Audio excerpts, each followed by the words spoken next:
we have a few donations. There's a €7.5 donation from Atrius with no comment, and another anonymous donation for €5 without comment. Thanks guys for the donations, and we have a €5 donation from Dolani who says, Daily Live.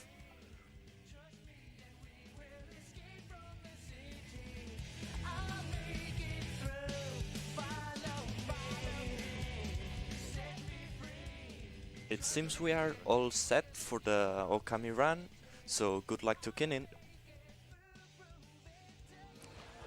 Hi everyone, I'm Kenin.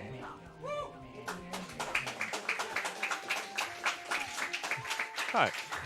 And this is Ōkami. We'll be playing this in New Game Plus, so I'm going to be starting off of a fresh file. You also get to see how many practice files I have. They're useful, So here we have my New Game Plus any percent file. So without much further ado, can I get a countdown? Ready in 3, 2, 1, go! There we go. Now the wonderful PS3 loading times.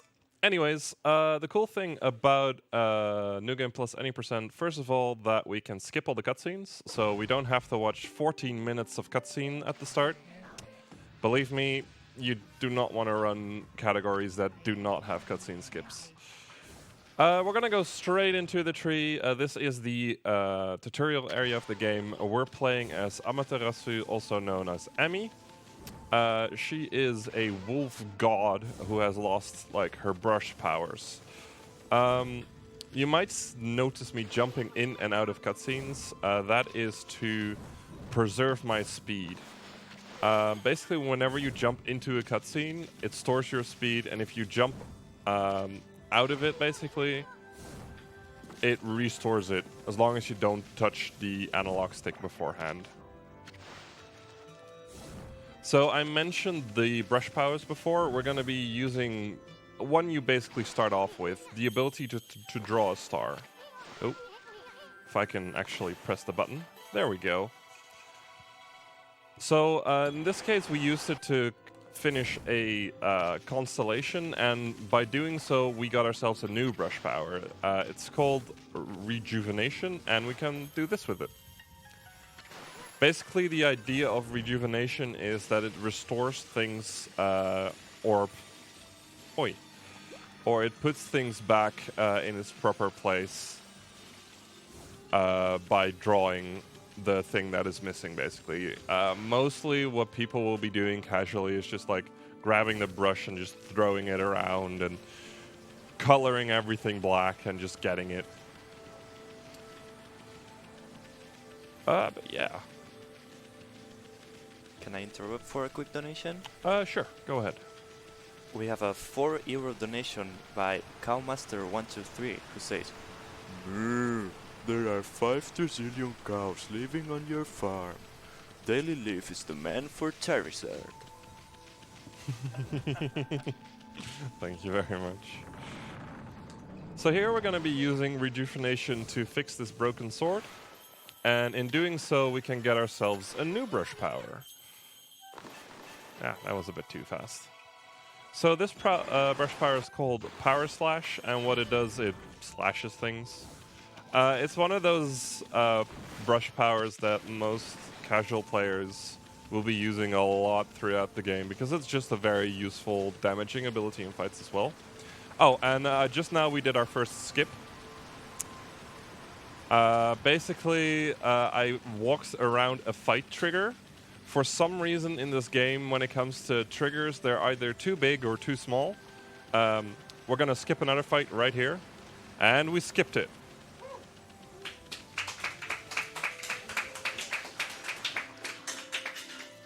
Just walking around it. We're going to be seeing that a few times later on. Now, right now, the idea is of this tutorial section to learn the Power Slash brush power and get back to return the souls of a village, basically, because a sort of demon has woken up and has cursed the lands, and we need to try and fix it. But for now, there's a village that is locked up inside a fruit. And the way we fix it is by cutting down the fruit. So here's the fruit. Oh, I missed it. And we cut it down. However, there's something wrong with the village. As you can see, it's kind of like we're in the Matrix right now. Everything is kind of green, you know? And all of the villagers are turned into stone. Now, usually you would go around and like talk to them and get a new brush power or an old brush power, but this is New Game Plus, so we're going to be skipping it. This is the first time I'm going to be using this glitch. I'm going to explain it right after I do it because it does require some focus. There we go. And that way we can skip the boulder. So what you just saw me do was go into the menu and quickly select what is known as a karmic transformer. Now, karmic transformers are basically items that give Amy a different skin. They're New Game Plus only, and they're pretty cool like that. And what I basically did was, in mid-air, for some reason, on the first frame after you switched your karmic transformer, you're on the ground for a single frame. For that frame, if you press the dash button, you can jump out of that dash and basically get infinite jumps. So we're going to be abusing that to completely destroy this game. So if you were hoping to have a nice, calming explanation of the story throughout the game and just relaxation, then you're in for a shock because we're gonna go ham on this game. Ah, damn. Now this is, the karmic transformers aren't the only things I get from New Game Plus. I'm going to be equipping a few things. I'm going to be equipping some of the best weapons in the game and a few special items that I'll explain later on. And what I just used to instantly finish this fight off is what is known as exorcism slips, or just slips. What slips do is they deal damage to everything inside of the battle arena. And because this is New Game Plus, all these slips that we had in our previous playthrough, or left over from our previous playthrough, carry over into the New Game Plus file. So what we can do is we can just store up a bunch of the best slips available and just have them for the run. So most of the fights in this run are going to be extremely trivialized. But there are some cool strats with a few of the bosses because they do take a bit more. So again, just quickly using a slip to kill everything. Now, there is one brush power that you can get that you technically already have, and it's called Sunrise. Now, the fact that you technically already have it is something that the game designers put through everything, because here we just use Sunrise without actually getting the animation. So there's a whole animation of getting Sunrise and everything, but because we never actually got it, the animation doesn't show up. Now we cannot use Sunrise randomly. We cannot make it day whenever we want to. However, whenever the story requires us to use Sunrise, the game allows us to just use it. So that's really neat. It's a nice little time save. I think it saves like a minute if the devs didn't put that in. Okay. Ooh, wow. Now, as you might notice that this place isn't... no, wait, that's the wrong section. Here we go. So this is Susano. He is the greatest warrior who ever lived, and I absolutely love his battle cries, so I'm just gonna say them along. Here we go. And... Su! Sa! No! Susano! And then, sadly, this one is kind of weird. Exploding implosion. I'm not sure that's the way that works. Anyway, we're gonna grab the ball from this way. This ball is the worst thing. It has extremely precise collision checking, so you need to be very careful as to how you're moving. Or, like, not even against it. We want to push it up here, like that.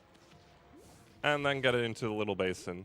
So the idea is, you saw that little green plant over there. The idea is that we put the ball here, and then we use sunrise to make the little tree grow. So we do this. Oh wow, it didn't react. Game, please. Thank you.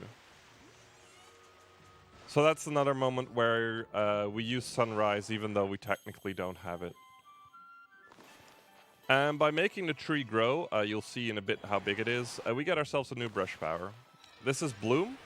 It basically blooms this tree or any other tree. And the idea of these trees is that they're guardian saplings. So they basically make the world good. And the idea of the game is that you go around and bloom all of those guardian saplings. Yeah, got it. Nice. So there we just jumped over another fight. There's a trigger right there, and if you do another infinite jump glitch or a KT glitch, we can just jump over its trigger. It's pretty useful. Nice. Now here is a fight, and I don't feel like doing it, so we're just gonna walk around it. Easy like that. It's kind of like the first couple of fight skips. Just walk around it. It's easy. But now that we have Bloom, we can go up into Shinshu Field right here, and you see all the gray and the black and the red. We're gonna get rid of that by blooming the Guardian Sapling of this place. These cutscenes are actually quite beautiful, and I always get a little bit sad that I have to skip them. But yeah, now that we've completed the blooming of that tree, the game expects you to do a lot of things and to explore Shinshu Field and all that jazz, but I feel like doing something completely different. How about we just skip it and just go on to the next area? What do you guys say about that? So we're gonna jump our way up here. And there we go. And go into the next area. Let's go. Now, sadly, this is Agata Forest, and it's been cursed as well. So the first thing we have to do is we have to find ourselves the Guardian Sapling.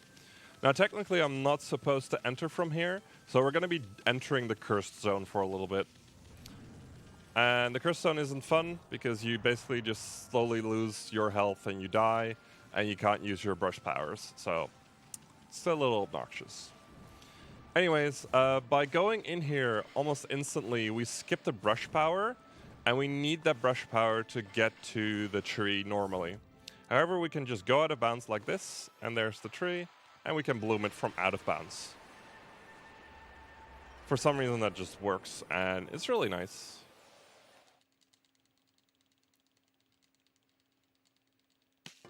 There we go.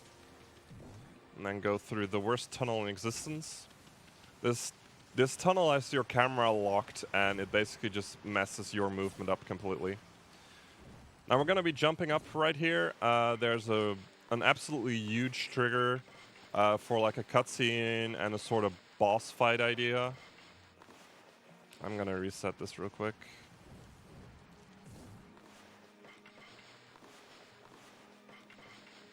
Have I mentioned that these tricks are frame perfect? Anyway. We still have to be careful, by the way. If I swerved too much to the left right there, I would have still hit the trigger. That's how big it is. And we basically just skipped it now. And there we go. Now we're going to be jumping up right here and looking at that little pond. And you saw it like start glowing green and sparkly and stuff like that. That is basically a fast travel station, in this game known as Mermaid Springs, and we use those. We're going to be using those a little later on for like fast traveling, but you do have to activate them. Right here, I did another kind of KT glitch. Now with the KT glitch, what you can't do is you can't do it above water. You can't like jump above water for some reason. So what we do instead is we do a dash right over the water's surface, and switch KTs, and that allows us to jump out of that switching of KT without even having to time a dash or anything. And it's a really useful trick for skipping the rest of Agata Forest and going straight here. So once again, I need to go somewhere, but I do not have the brush power to do so. So instead, we're going to be jumping up here and going inside the area where we need to be through its exit, basically. Instead of, entering through the exit. It's just a short little walk here. Do we have time for a quick donation? Yeah, one quick one can do. We have a €50 donation by Kenrick that says, "The Masters of the Universe are here to help." And another €11 donation by Anonymous with no comment. So here we fought against Waka. That's the guy we avoided in Agata Forest. And you might have noticed that the fight was over just about instantly. Now, the reason why is because we have one of the best weapons in the game, but we also have a different item equipped. It's called the String of Beads, and you get it from a giant collectathon all throughout the game. And what it gives you is, it gives you basically infinite health, infinite ink, so we can draw how many times we want, and 10 times attack power. So that just trivializes fighting even more. Dying in this speedrun is literally impossible, unless you don't run with the String of Beads, which I do not recommend. But yeah, it basically makes the entire game more focused on movement and on the KT jump, which honestly I kind of like. I'm not that good at the fight strats in this game sometimes. I've learned from the other categories.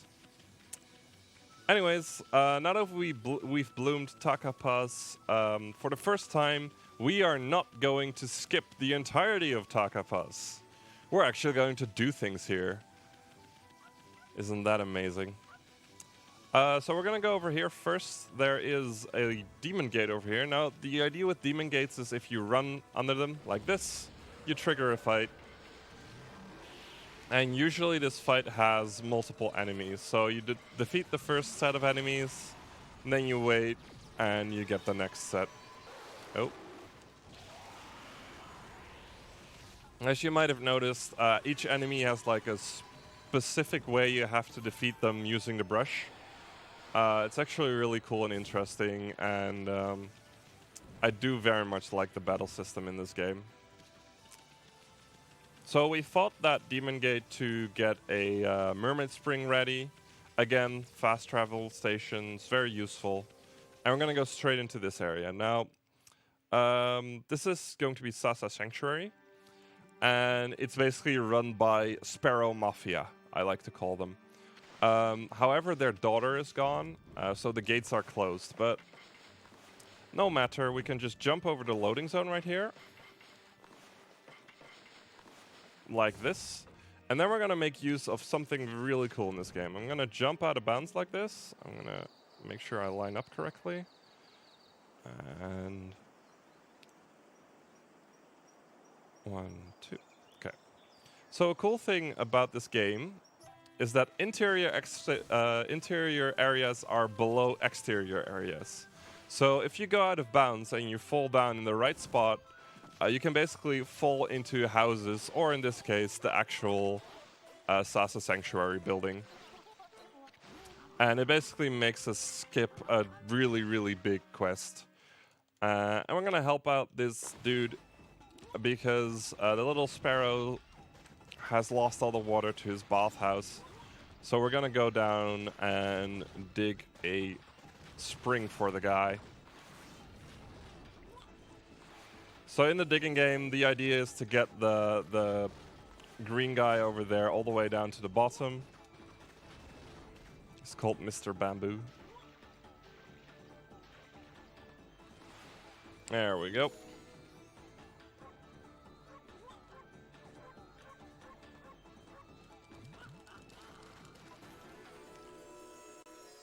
And by digging in the right spot, as highlighted by Mr. Bamboo, we get ourselves a new spring.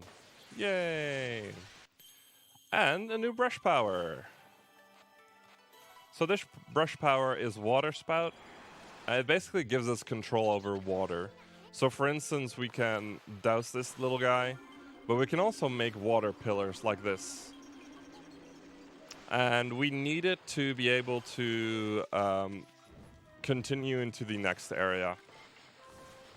So the gate to Sasu Sanctuary is still closed. So the way we're gonna get out of it is by basically just jumping over it. The reason we couldn't do this the other way around is mainly because you basically get turned back by a cutscene every time you get close. So you have to do the weird out of bounds trick. And for some reason it really doesn't work the other way around. Anyways, I think that's just about enough of Takapas for me. So we're gonna go straight to the next area. So you can see that brown thing in the background.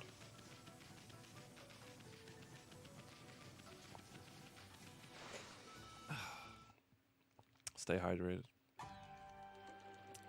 So in City Checkpoint right here, the way you usually go over the bridge, because the bridge is raised, is by going into a dungeon and getting a certain brush power, and it's a long, long way around. Like, the dungeon takes at least 20 minutes to even set up, let alone do.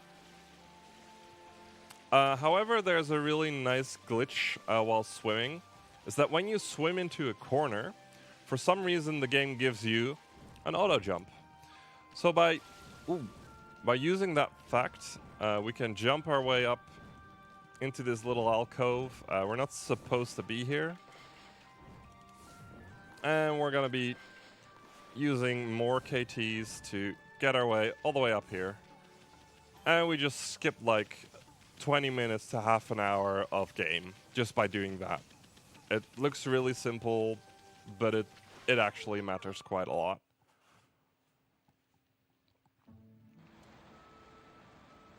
So on to Ryushima Coast. Now, Ryushima, yeah, well, it's cursed as well. At this point in the story, the people think that we've defeated the big bad, but for some reason, this is still cursed. Because there's another big bad, and we have to deal with him now. But yeah, story doesn't matter too much to us. So again, we do not have the brush power to get in there, so instead we're going to be jumping over. It's actually faster to do this even when you have the brush power. I'm going to be using a little camera trick to get water into this basin.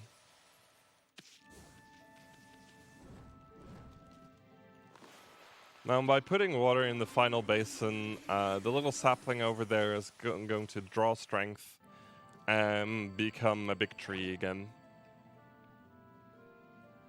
Like so. And by blooming, we basically just make the whole area accessible again.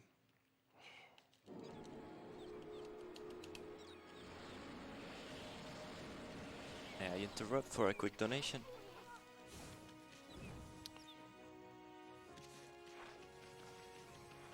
Now, I mentioned before that interior areas are below exterior areas. We're going to be using that again, and in this case, we're going to be doing a really cool clip. It's called Stair Clip. Ooh, I missed it. Let's try that again. Oof. It can be a little bit finicky. I'm not turning quickly enough in this case. There we go. So for some reason, you can just clip into out of bounds using that little stair. You just run into it and you get it. And that way we can, with an extra jump, if I can get it, thank you, we can fall into this place. This is the dojo. And in the dojo, you can learn new techniques. And in this case, we're going to be learning the God technique called Holy Eagle. Now, what Holy Eagle does is quite simple. It gives you a double jump. Like so. Now, double jumps are just extremely useful because we're going to be using a lot of KTs coming up soon. And by basically getting the double jump, we almost completely half the amount of KTs we need to use. Because we get an extra jump anyway, so we don't have to KT twice for a single double jump, basically.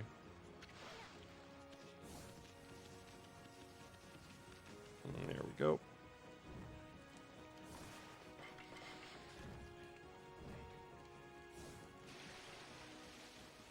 Do we have time for a quick donation? Yeah, sure, go ahead. We have a €1 donation from Dolani's Apprentice that says, he wants to be the very best, like no one ever was. And his name is Dolani. Can he tame a Kyogre? Hopefully. Thank you very much. So yeah, by jumping over there to the left, by the way, we skipped another fight trigger. Because we don't like doing a lot of fights.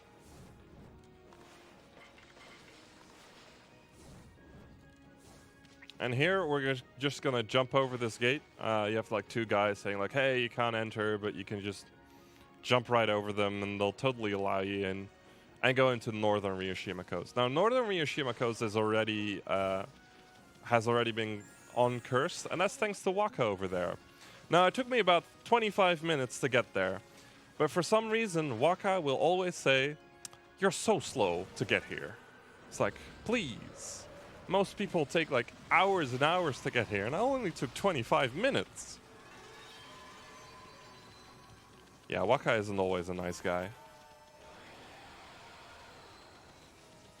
But at least he did the blooming for us, so we can just run all the way over here. Now, I've been mentioning the fast travel stations for a little bit. We're finally going to buy the item that allows us to use them. These are mermaid coins. Now, the reason why we can only really buy them right here is because we completely skipped the trigger that allows us to buy them everywhere else, basically. But the game designers were smart enough to say, like, well, we don't have to put in a check if you've hit that trigger all the time. So we're just going to give you the mermaid coins right here. Also, this is Orca. Orca is amazing. We're going to be seeing more of Orca a little bit later on. For now, we only really want to set him up so that we can use him to swim around a little bit later. But right now, we're going to go into a fast travel station and travel to another area. Ooh. So in this case, you actually saw that usually there's like little icons for the fast travel stations, but because we skipped the trigger, they will never appear. So yeah, we just have to do it on what we know. So in this case, we're going to go up onto Kusa Village in the distance, also lovingly called Kuso Village, because it's a bad village. And I'm going to be doing something that is going to take a while. I'll explain in a bit. But first, you can see that Kusa Village is a bit cursed. There's weird floating Japanese characters around, and well, the entire atmosphere doesn't seem nice. Now, the idea is that you can't use your brush powers right now, and your ink will slowly run out. And even at infinite ink, you will eventually lose your ink. It's really weird. It's not very infinite, is it? There we go. And the way to fix this is to talk to Princess Fuse over there, but she can handle herself. Don't worry about it. She's made of stern stuff. She'll fix this village right up. We're just gonna leave them be. Because we're gonna be doing something that is going to take a while. So the same kind of exterior interior area thing that I've been doing a couple of times applies to Gil Shrine. However, this time we're going to be doing this in reverse. So we're going to be doing a lot of infinite jumps. How many, you might ask? We're going to be doing about 100 in a row. And it's going to take us around 8 minutes to do so. So if you feel like you really had to go to the bathroom, or you don't have a cup of coffee, or you'd like something else to eat real quick, that was a nice moment to do so, because you're not going to be missing out on too much. We're just going to be out of bounds for a while. Oh wow, I got way higher than I'm used to. That's pretty nice. I'm doing a lot of menuing. So in the distance there, you see the big mountain thing. That is actually not yet the dungeon. That's the area around the dungeon, basically, where if you look out from the top of the windmill, basically, that's what you see. Now, the little white-blue thing you see, slightly to the right of Ōkami, is actually a body of water inside of the dungeon. And it's really nice that it's there, because it allows me to get an aiming point. I'm basically aiming slightly to the left of it, so that I will not... so I can fight my way. Well, so I end up in the right spot, basically. Now, you might be thinking, is he really going to be doing this for 8 minutes? And how is this faster than doing other things? Well, doing this basically skips a fetch quest that takes a long amount of time to do. It gives you another brush power, funnily enough, but you have to go around to, give me a moment, like 3 or 4 different areas and do a bunch of fights and do a bunch of things, and then you can finally enter the dungeon. However, this, you can just go straight into it, and it only takes 8 minutes. Whereas that one would take you probably about 15 minutes to complete. So, yeah, we're saving literal minutes by doing this.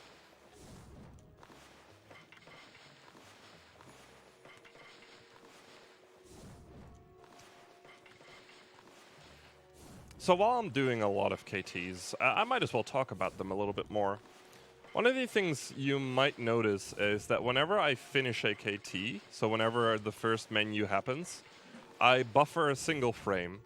Now the reason is that I'm not buffering an input like you would in for instance, Ocarina of Time or games like that. Instead, I'm just checking. I'm trying to see if I actually have completed the KT. The way you basically see that is that you can see Ōkami going into the first frame of the dash, and that allows me to know, like, yeah, I successfully did it. We can actually KT without doing the little buffer, and it saves 0.8 seconds on every single KT if we would do that, but it's extremely risky. Because if you do that and you miss a KT, you will instantly drop quite a bit, which is not something we want to be doing. But if we buffer the frame, you can see it that I drop just barely anything. Just a little bit. But just to give you guys an idea what bufferless would look like, it's about like this. Oh.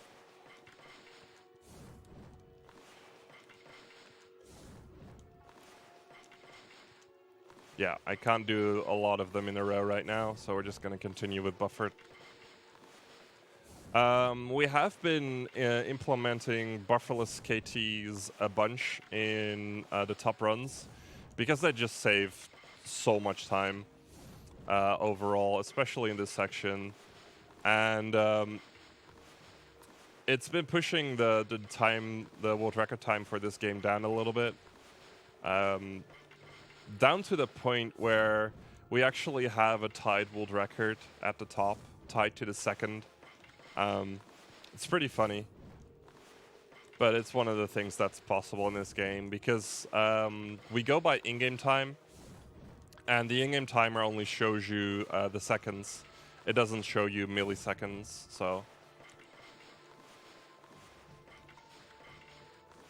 And this is the way we do things. So, with that back-facing polygon gone, we can finally see the rest of the dungeon in the distance. If I can get a KT. There we go. And if you look, you can see a little platform protruding out of the top right there. That's where I've been trying to go. So as you can see, I'm basically dead center of it. And that's mostly because the game gives you just enough things to look at so you can aim. I'm slightly low, however, so doing a bunch of KTs upwards.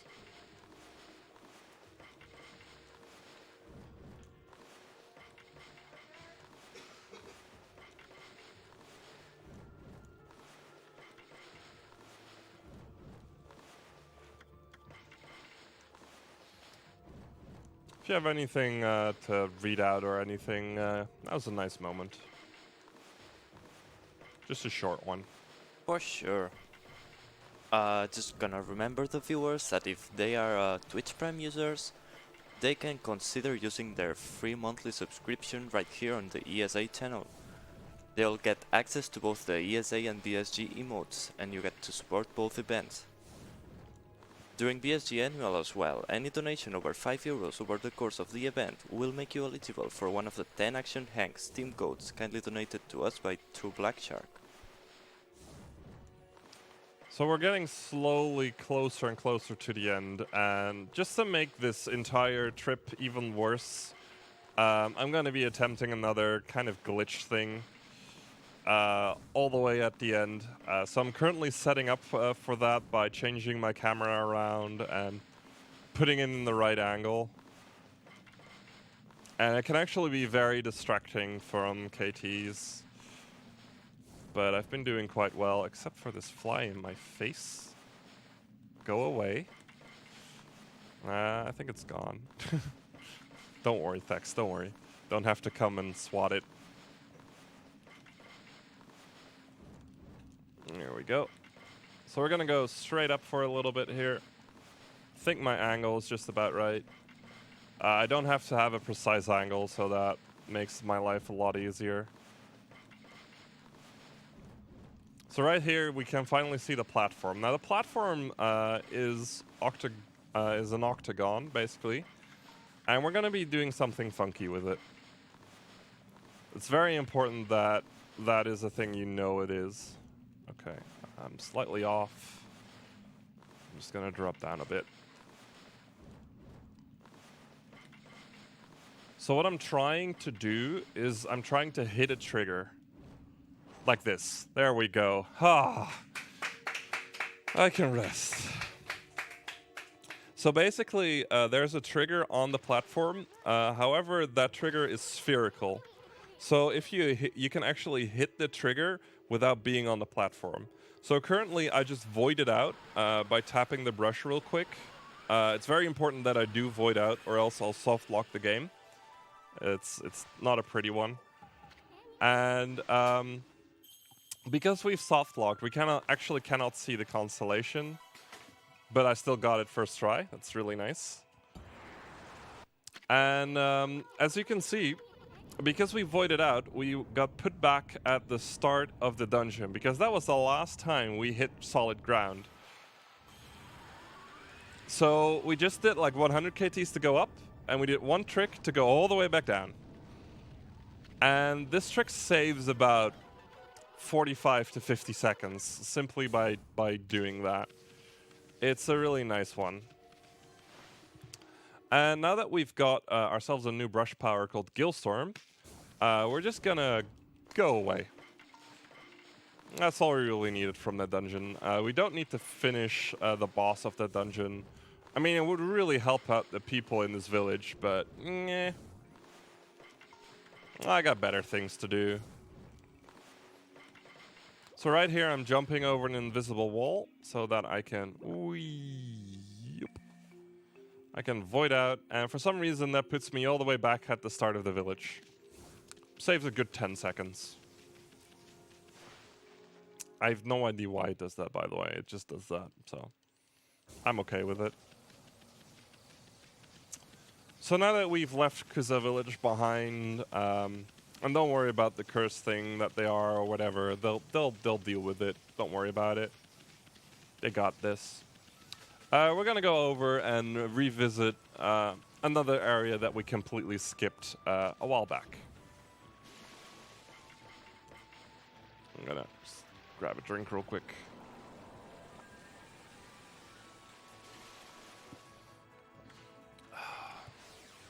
Guildstorm always takes a bit out of you. Focusing for 8 minutes straight is not fun. So yeah, now that we're back in Agata Forest, we're going to be working on its dungeon. Now the way that you're supposed to enter the Agata Forest dungeon is by talking to that little guy over there. He basically lost his dog in the dungeon, and the key got swallowed up by a giant salmon. So we have to go fishing with him so we can get the key. However, that takes a while, and we can just like infinitely jump up right here and just fall into the loading zone behind it.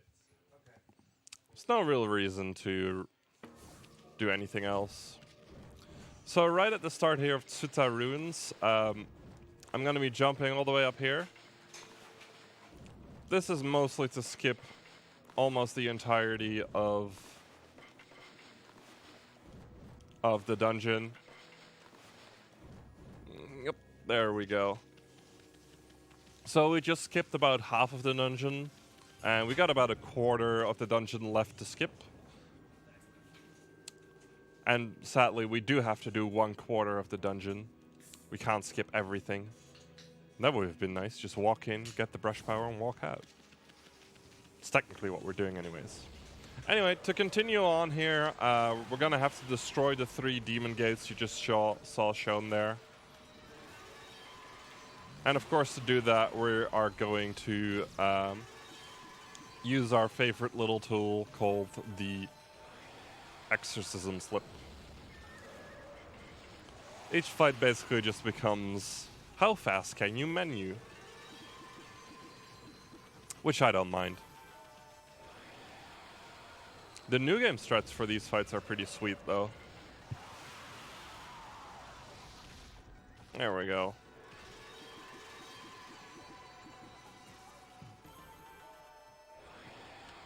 So now that we've done that, we can get a little mushroom patch. And I'm gonna mash here and hope to... Nah! So you might have noticed that in the top right of the screen, for just like a single frame, flash the start button. That is basically telling you, like, you have 1 frame to skip this cutscene. If you don't get it, tough luck, you lose 18 seconds. It's really annoying, and there's no setup for it as far as we know, so we just mash and pray.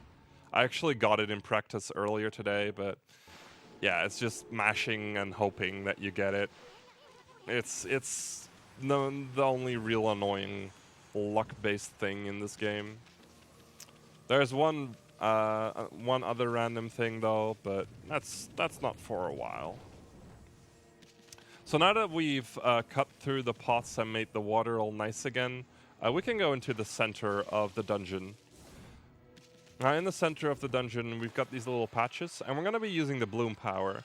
Now you might see me like just draw in when the bloom power was a circle, right?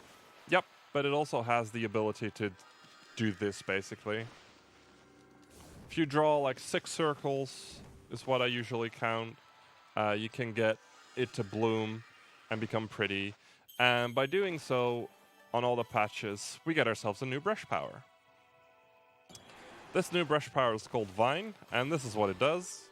can basically pull things to these little Konohana flowers. And they're pretty nice. It's a pretty cool ability. And, well, we're just about done in this dungeon, so we're just gonna leave. But before we do that, we have to jump over a cutscene trigger right here. It's basically the cutscene of like, hey, look at this dungeon. But you can just jump over it. It saves about 20 seconds doing so. It's a nice little skip. So now I'm gonna sit back a little bit. Because for the next like 2 or 3 minutes, we just got some walking to do. We're gonna walk back to Shinshu Field, so let's just relax a little, you know? Just enjoy the beautiful vistas that the game gives us. And press the bark button. I haven't mentioned, I have a bark button. It is probably the most important button in the game, and I'm sad that I haven't pressed it before. So now I'm gonna press the bunch.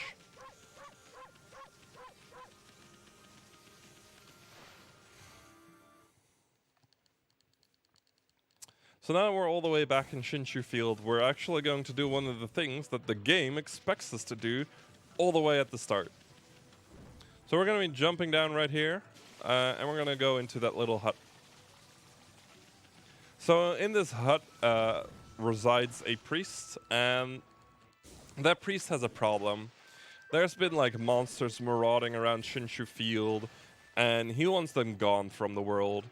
So he asks our help. Now the problem is the monsters only appear at night. So to give you like an idea of what to look for, the game turns at night and allows you to fight one of the wanted monsters instantly. And we're going to be using this fact because we want it to be night for the next little bit we're going to be doing. So by going all the way over here and fighting this fight, we can make it night. I do have to cross off the name. Hey, it actually worked. Sometimes crossing off that name can be extremely finicky, and the game's like, nope, you haven't got it. Nope, you haven't got it. And it's so annoying. It just keeps happening. So here the game finally explains us, oh no, it doesn't actually. Anyway, we're just gonna go into another demon gate. By doing it right now, by the way, we basically skip the game's explanation as to what demon gates are. And that saves us a bunch of time, basically. Well, not a bunch, but just enough.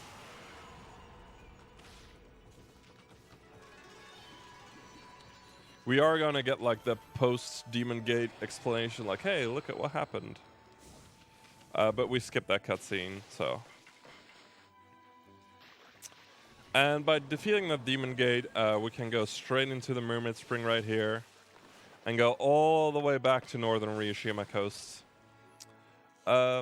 Remember before that giant, like, 8-minute KT section, we got ourselves like a fish to appear. Well, we're gonna be using Orca. It's like right there in the distance. Hey, Orca, aren't you a sweetheart?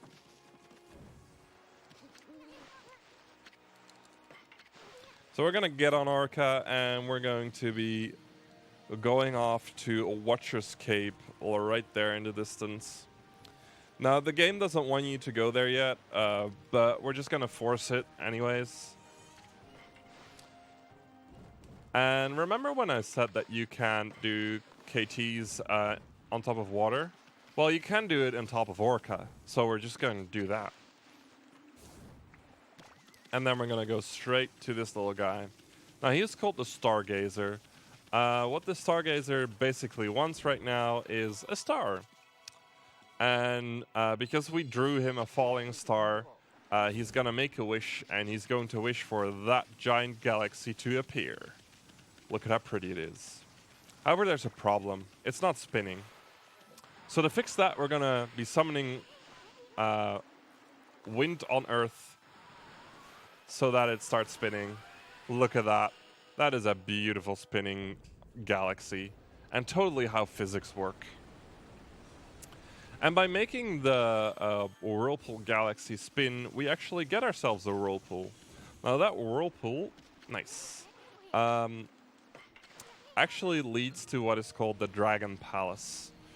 Now the idea of the story in this section of the game is that a water dragon has been terrorizing the sea and no ship dares to sail out. So we're gonna go over to the Dragon Palace and talk to the Dragonians because they are the owners of the dragon. And we're gonna ask them like, hey, what's up? Except we're not going to ask them. We're just going to say, you know what? I don't want to talk to your queen. I'm just gonna go right here and jump our way up and go out of bounds. And hey, there's the dragon. Well, what do you know? And jump straight into him. Going into the dragon, by the way, is part of the game. Don't worry about it. So inside the dragon, we're just gonna go to the back of the dragon. Because there's a certain item that we're looking for here.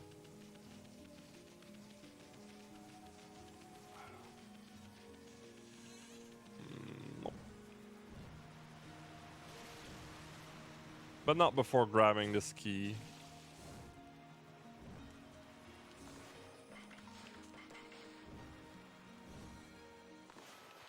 Little optimization there.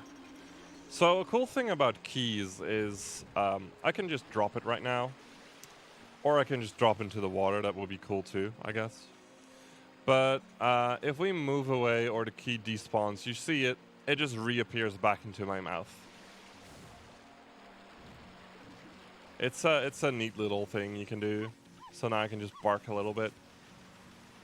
And the key reappears, just like that.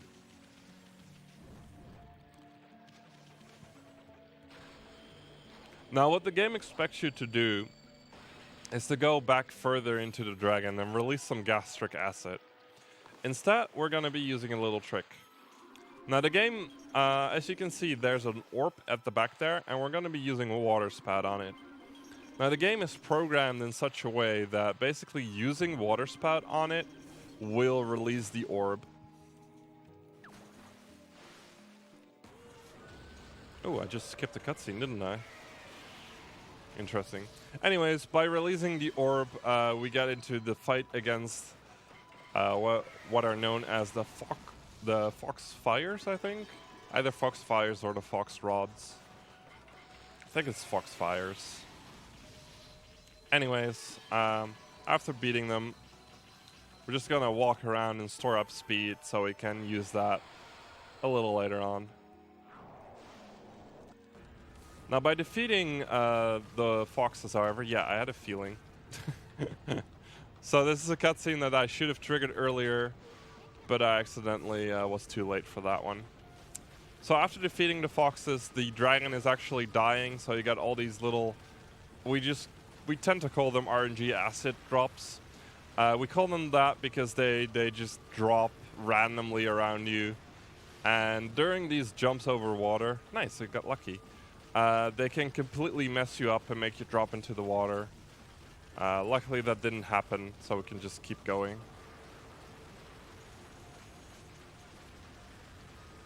There we go.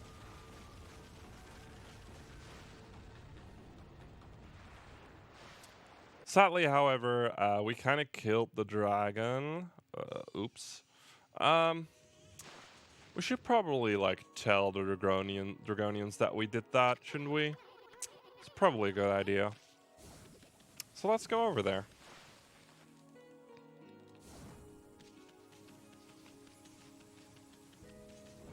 So we're gonna go over into the main chamber with the Queen of the Dragonians, Queen Otohime. Hello. And basically, story-wise, we basically did shown that one of our friends is under attack by the big bad of this area. So we're gonna go over to where that is to try and help them out. So we got this Nice little music that I really enjoy. And I get to sit back a little because it's just a bit of movement right now.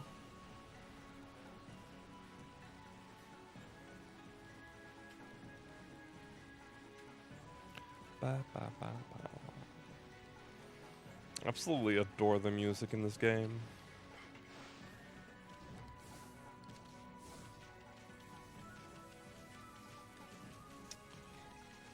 So, infinite jumping isn't the only thing you can do with the Karmic Transformers, by the way.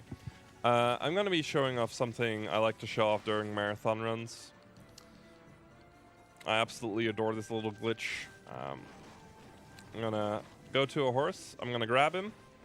I'm going to switch KTs and whee! It's a cute little glitch.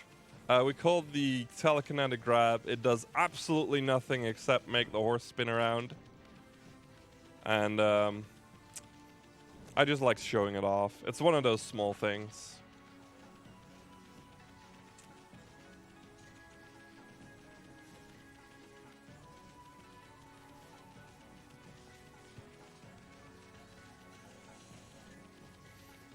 So right here, we're getting close to where our friend was being attacked. However, there's some cutscenes in the way, so we're just gonna walk right here instead of through the middle onto the stairs and everything, and just skip our way to the final little cutscene. Hi, friend. Oh, she just went through the wall. How could that have happened? There was no wall.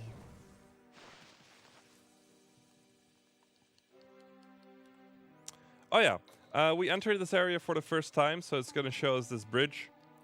And then we're in a completely different area. You're supposed to enter here a lot earlier in the story, and but however, we just like skip all of it. So we're just going straight over here into Queen Himiko's palace.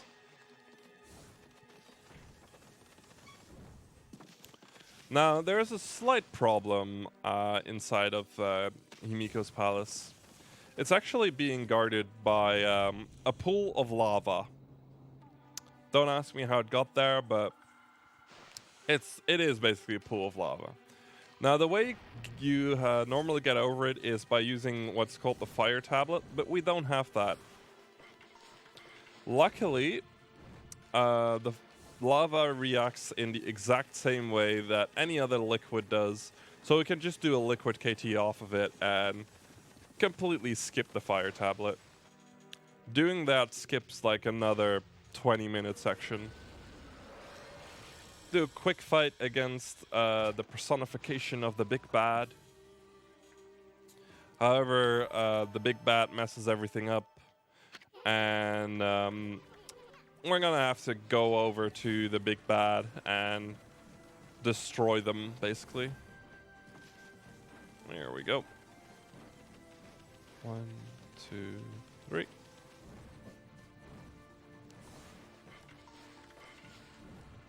There we go. Ah, we got a pretty cool Karmic Transformer right here. This is actually a stone Amaterasu.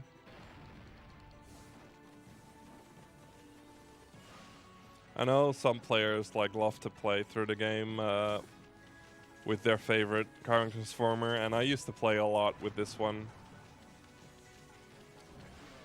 So there you have the guards being like, "Hey, how did you get in? We didn't see you pass." And yeah, we didn't. So, oh well.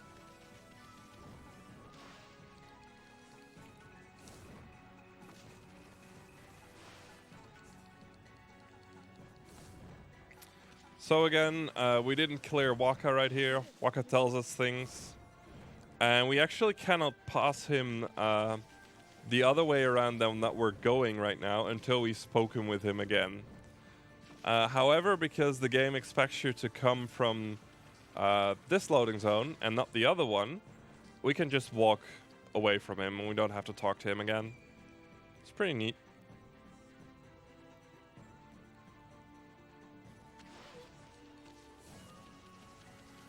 Also, the idea of this area is that you have all these sick people because of the mist, and they're slowly dying and not feeling well and whatever.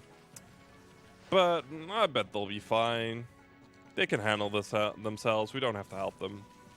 Don't worry about it.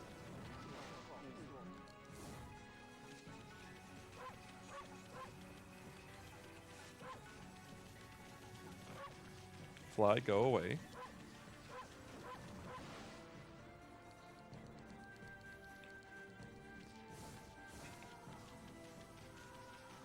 Anyways, there in the distance you can see Oni Island.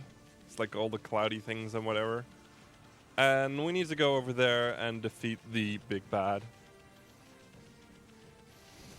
Now to get there, we first have to get up onto Watcher's Cape again.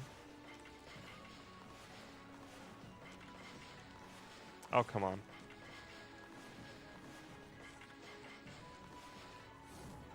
There we go.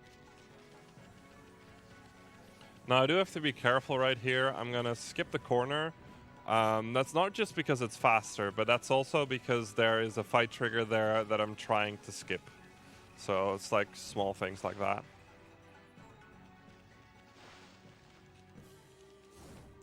So yeah, thanks to some cool things that are story related and I don't feel like spoiling, we can get on to the Oni Island section via this giant kind of bridge thing.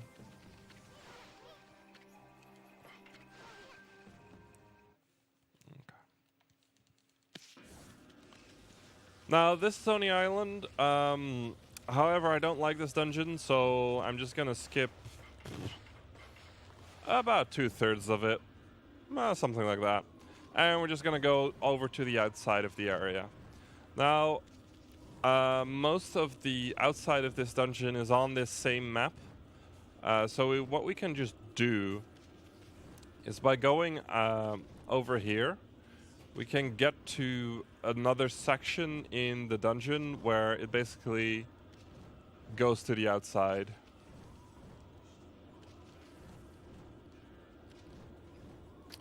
Now, what I'm trying to do here is to keep my height as much as possible, and maybe even gain it a little bit on the slope.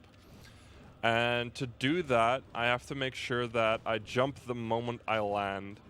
We tend to call this green hopping, because you can only see green rather than also the yellow flowers and stuff like that. So right over there, you see a statue. That's where we're going. And I'm trying to... Yep, okay, that's close enough. And by using rejuvenation, we return an arrow on top of the statue, and it just shoots off. And by doing so, we get ourselves a new brush power. This is actually the final brush power we're going to be getting. It's the 7th brush power we got.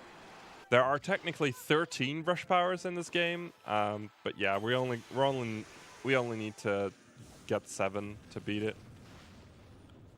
Now the interesting thing about the inside of the dungeon is that everything is on the same map as well. So what we can do is we can jump out of bounds here, like so. And hey, there's a loading zone. Well, let's go into it. There we go. Oh. Game audio got kind of quiet for me. Okay. So in this area, the moment I hit that kind of electrical switch thing, we got a cycle started. So I'm trying to be as fast as I can to get a certain cycle so I can... oh, that's not the button I want to press. So I can... oh, turn it down, turn it down, turn it down. Ah, damn, I missed the cycle.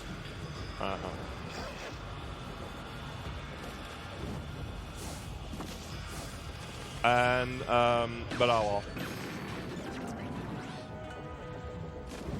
And then again, by entering the key over there, we start another cycle. Now this cycle is extremely slow, so we don't really need to rush ourselves here. We can just just do this real quick and go into here. And then we wait for that wheel to open. And if I do this right, I can one cycle these wheels, but I was kind of slow on it, so it's fine if you don't get the one cycle, but you can go a lot faster into those.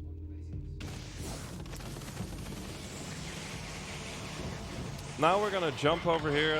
It's really hard to explain what I'm doing in this dungeon if you don't really know the layout.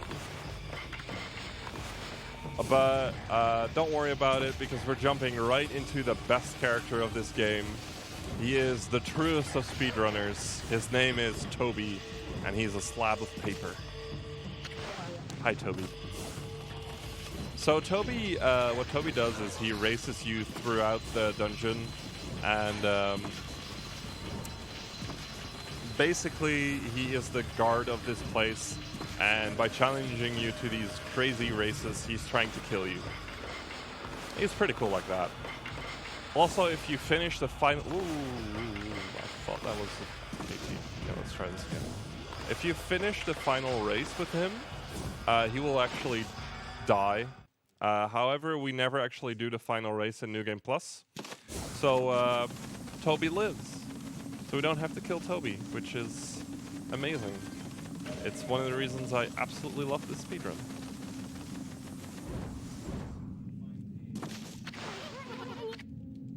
And right here, we're going into the next boss fight. Or actually, this is the first boss fight.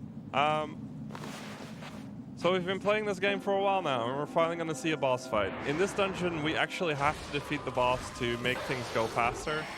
So this is Ninetales. The idea is that you deal enough damage to him for him to do a certain attack.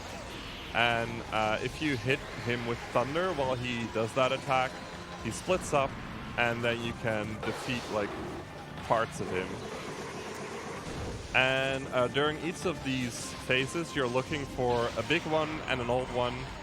And because though they don't die to a single slip like the other ones do. And if you do that twice, you get into the normal fox phase, and then he basically just dies to one shot of our secondary weapon. And that was Ninetales.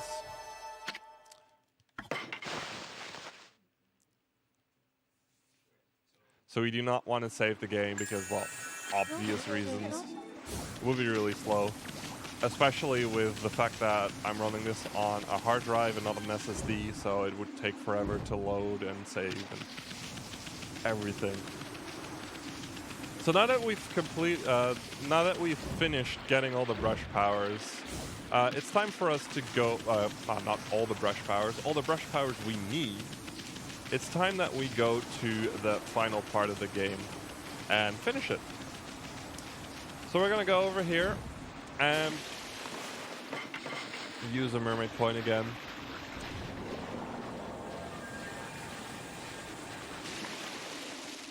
And we're going to travel all the way back to the start of the game, basically, with Shinshu Field. Now, because we defeated Ninetales in Oni Island right there, we've got Thunder over there. This is the main reason why we want to finish the game, finish that dungeon. It saves more time to finish the dungeon than to clip into the next area, basically. Because we have everything anyways.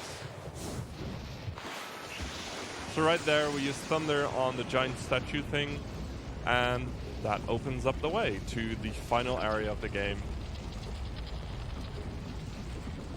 Now, the final area of the game has an amazing story, and there's a lot of cool things happening, and very luckily, we're going to skip all of that. So, I will go off and highly recommend you to play this game. There's a lot of versions out nowadays, and we recently got ports to the PC, PS4, Xbox One, and the Switch. And it's a really, really pretty game, but it's also a lot of fun to play casually. So I highly recommend the game. The only problem is that this specific category cannot be run on those versions because the KT glitch, as you've been seeing it, like this one, has been patched in those versions. So yeah, running New Game Plus is still done on the PS3 rather than the newer versions. There we go. And one more to get us out of bounds. So this area is still cursed as well. So we're just gonna jump over out of bounds. This skips like 2 fights and some long cutscenes. Even though we can skip the cutscenes, but whatever.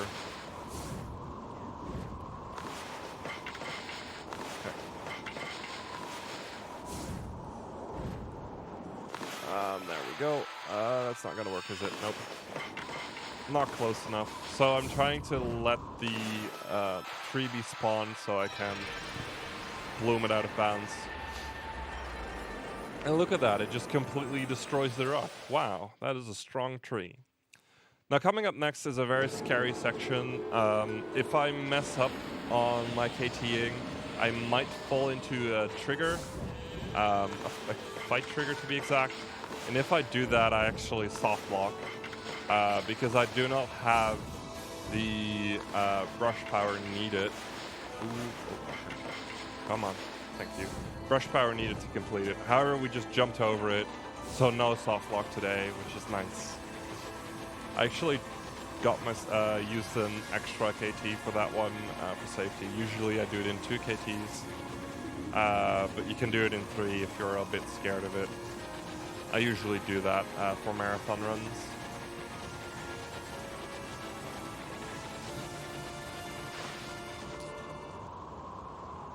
So on to the village of this area. This is Webkir, and story-wise, basically all the people in here are scared of us for some reason. So we're just gonna leave them alone and move on. We don't really need to go anywhere anytime soon. So we're just gonna jump up here. Come on. You.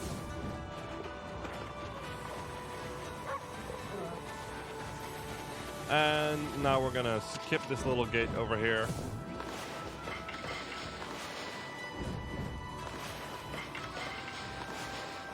In New Game there's also an absolutely amazing skip for this gate, but KTs make life a lot easier. And now we're gonna go to basically the final area of the game. So in Kamui Asufuchi, there is a giant ship in the water. It's the Ark of Yamato, or Yamato, or whatever. I don't know how to do that one. So right there, that's where it is. You can see it. It's beautiful and big.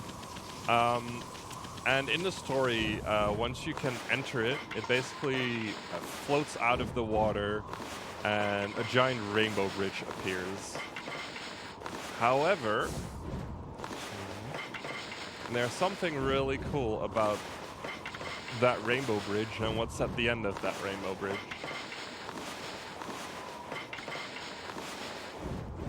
By KTing upwards right here, we can just go into the loading trigger for that scene, basically. So we just entered the the Ark of Yamato without actually like finishing the whole story bit of it. For some reason, they left the loading zone up there, which makes sense because like you don't really go there unless you have an infinite jump glitch, right? No developer can ever work around an infinite jump glitch. You really can't expect that from them. So the Ark of Yamato is basically a giant boss rush of bosses you've never seen before, except for one. These are all bosses that you find throughout the game, but we've skipped them all, so now I got to explain them here. So with Blight, you run up to him. That causes him to skip a cycle. It is really useful. It saves a good 2 to 3 seconds. Because we need this cycle to be able to beat him, because we actually do not have the brush power to defeat him. And we're just gonna go through the arc like this. If you got a donation or anything, you can fit one in between every fight. Sure. We got a €5 anonymous donation. We got a €2 donation by Aura Blackwell saying BORK. And then you. a €20 donation by Fawn at 2600 with no comment. Thank you guys for donating. So before some of these fights, you got this floating character who is basically just explaining the backstory of this giant arc. I'm not going to go into that because it spoils a bunch of things in the game, and I really don't want to do that. So we're just going to go into this fight. So this is the Orochi fight. You actually, in total, fight this boss 3 times, and we're going to be cheesing him. So the idea of this fight is that you make the heads do certain attacks, and by doing them, they make their mouths gape wide open, and then we splash some sake into their mouths so they get drunk. However, as you can see, we're doing 3 heads at once. This is not intended. For some reason, if the Earth Dragon is in that state, you can activate as many heads as you want at the same time. And you need to get 3 drunk before you go into the next phase. So we just do 3 at a time. It's a lot easier anyways. By quickly using a slip, we can go into the next phase. Now in the next phase, they're going to be lunging at us, and we're just going to whack them with our weapon. We do want our weapon to be fully charged whenever we do so. And there we had our first case of bad luck on the fire. Now the fire where it drops is completely random, and it can really mess you up, because if you're like waiting for a head to do an attack and it just drops on top of your face, you lose your charge and you cannot actually kill them. I'm also timing my attacks a little bit off. There we go. And the final head. Oh. So that's what happens if you don't have a full charge. There we go. Got him with my secondary. And that was Orochi. It's a really awesome fight to do, honestly. I used to absolutely hate it, but because of the new first phase, I love it. Also, I got a first frame dash. You can actually... before the little cutscene of the portal shows up, you can actually dash there. I think it's about 1 frame, and I just randomly mashed for it, and I just got it, so that's pretty nice. So, Kenan, we got 2 donations in again. Go One ahead. from Tap War for €5 saying absolutely daily leaf. And then a €6 donation by Ketra with no comment. Thank you guys for being generous. So, on to the next boss you've never seen before, that you were supposed to see.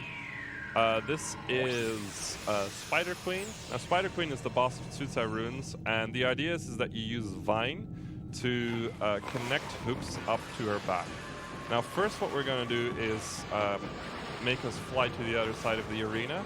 This gives us a better view of the hooks on her back, but it also puts us closer to the warp at the end. Now, by connecting 3 of the vines, her butt opens, and you can just use 2 L-slips to completely kill her in one go. And if I put myself right, I should be right in front of the little portal coming up. And would you look at that. Now, I do have to be careful. Yeah, I had a feeling. So I was on top of the portal when it spawned. Now if you're on top of the portal, it actually doesn't activate until you leave the portal again. It's a really annoying little quirk, but you just try to get as close as you can without hitting it every time. And sometimes it's like, just for like a short burst, you're walking normally and then you get into the loading zone, and I always love getting that, so.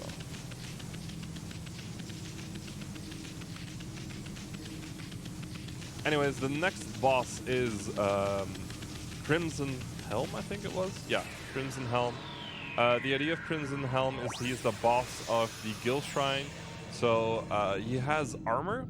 So first thing we have to do is get rid of his armor. Then he is in flames, so we have to get rid of the flames with Guildstorm, and then we can finally hit him. Luckily, he's a bit of a pushover, so he just dies really fast. It's really nice.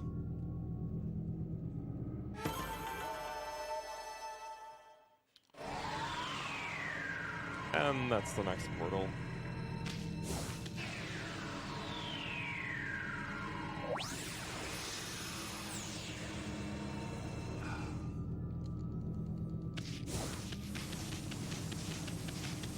So I know it might be a bit early to say this already, but we got a €10 donation from Critical Sid, which you may know.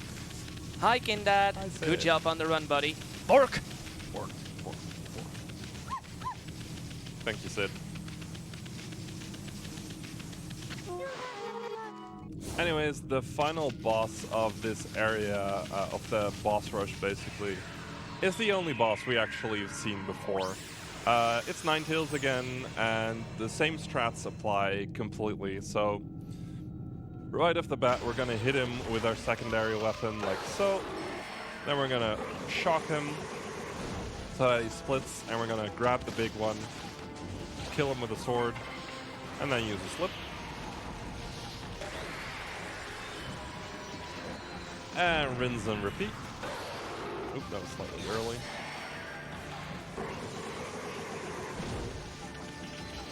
And this time we find the old one.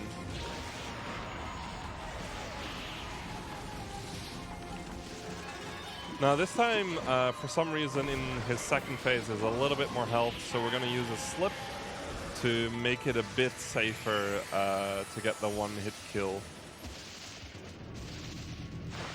Also because he likes to just jump around in this fight, and it's kind of annoying.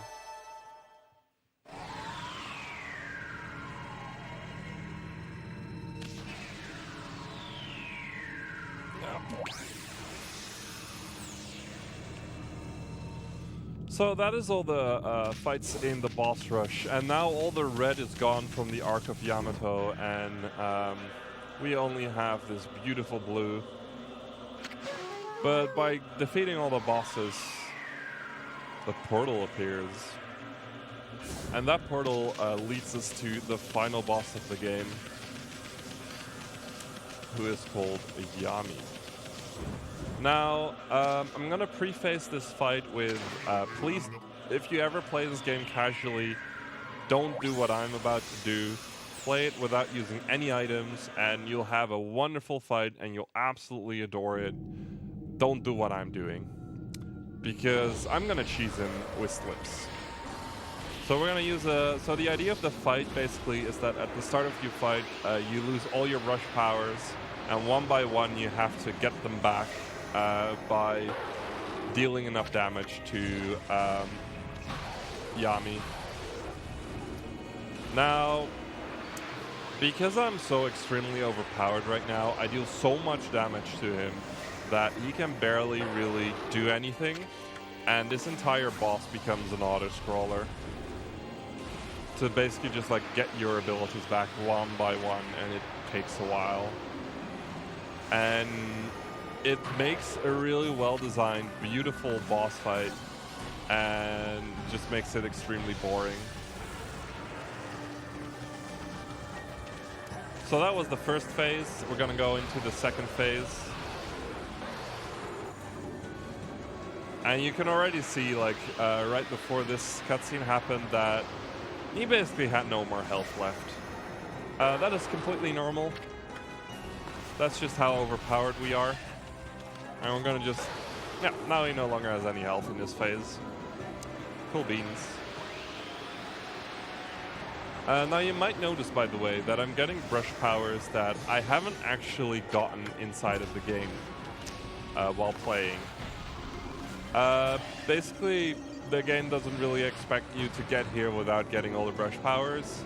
So it just gives them all back, and I can actually use them. I can use all the brush powers that I'm getting right now that I haven't actually gotten, which is pretty cool. Anyways, with a little tap, we're gonna go into the next phase, which I like to call rigging the slots. We're gonna use 5 L-slips in a row. There we go, and now we've rigged the slot machine. No RNG manipulation needed.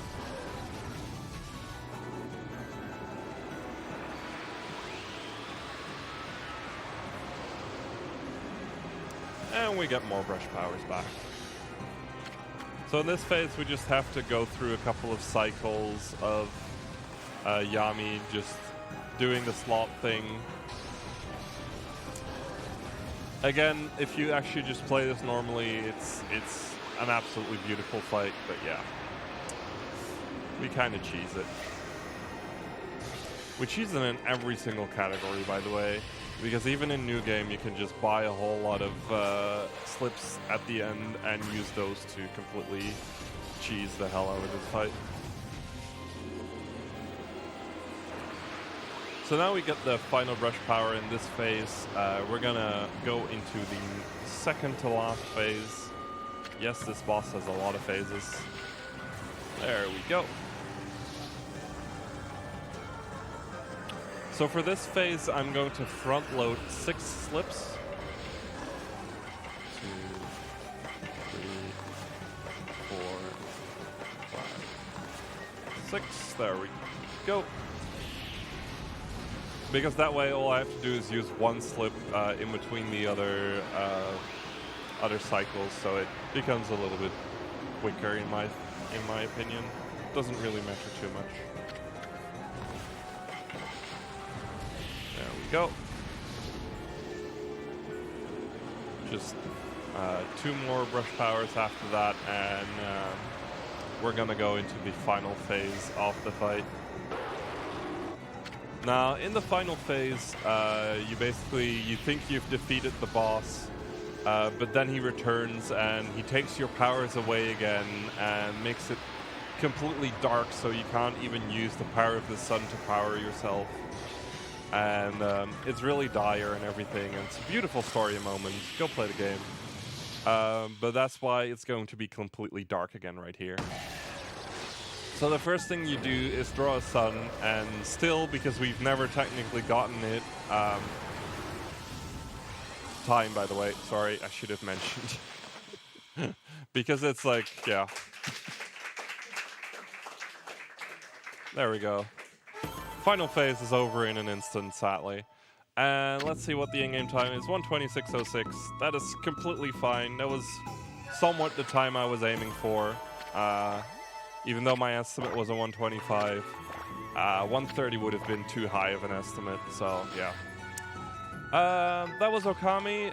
If you want to play the game, you can play it on any of the versions. If you want to play the New Game Plus speedrun, get the PS3 version. And big shout out to the Ōkami community. They're a bunch of awesome people who just like play the game and just have fun doing weird glitch things and routing and everything. So yeah. Anyways, thank you for having me, BSG, and I think we have a bunch of Pokemon coming up, so that's going to be enjoyable. See you guys around. Yes, thank you, Kinnan, for that amazing Ōkami run. And before we go into the ads, I quickly want to mention that we have a €5 donation by JimFreak739, which the Pokemon runners may know. And he says, can't stay to watch the Pokemon runs, but good luck to all of the runners for the Pokemon games. Especially good luck to Araya, doing one of my favorite speedrunning categories. Glad to see RBO back at another marathon. Well, thank you, Jim Freak, and with that, I think we are going over to a quick ad break.